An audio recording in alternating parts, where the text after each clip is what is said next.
waliwo empagi ziringa nnya.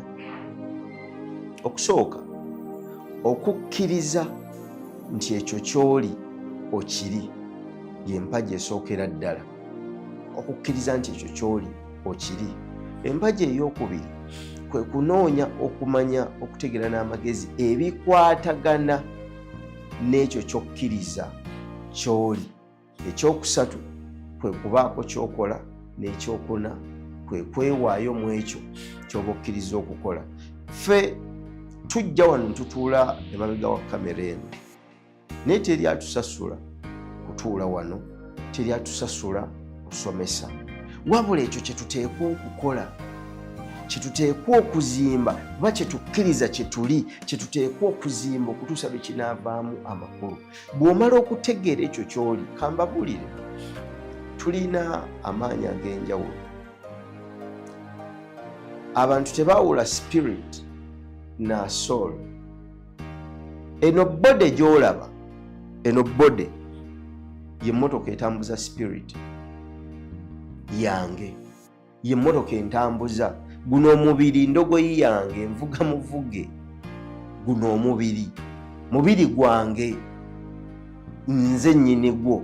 Kyokka nange munze mulimu omutonzi, kye tuyita soul, oba abamu kye bayita conscience, okutegeera okwo okw'enjawulo. Kyokka spirit ate y'emmotoka etambuza soul.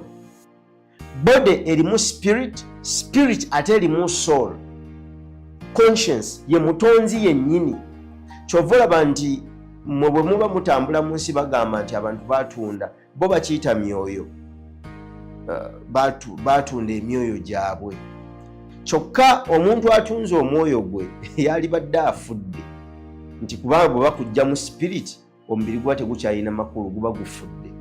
Naye kijja kikyanga omuntu asigadde atambula naye nga yeetunda, kwegamba ye nga takyalina buyinza ku ye, kitegeeza yatunda soul ye.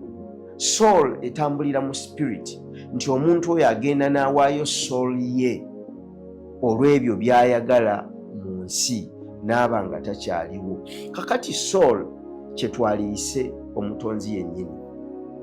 Singa omutonzi taba mu bino byenkola bibeera bifu, ne bwe nsigaza omwoyo gwange nga ntambulira mu mubiri guno, byenkola biba bifu, tebimera, biba tebikyakwata ku muntu yenna.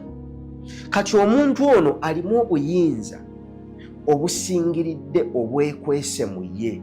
Obuyinza obwo bwajja ku nsimu nga bujjira mu mwoyo gwe, nga buzze bulina kye bulina okutonda. Ekyaleeta obuyinza obwo okwambala omwoyo gwe guweebwa omubiri gujje ku nsi, ge gaali amakulu g'obulamu bwe.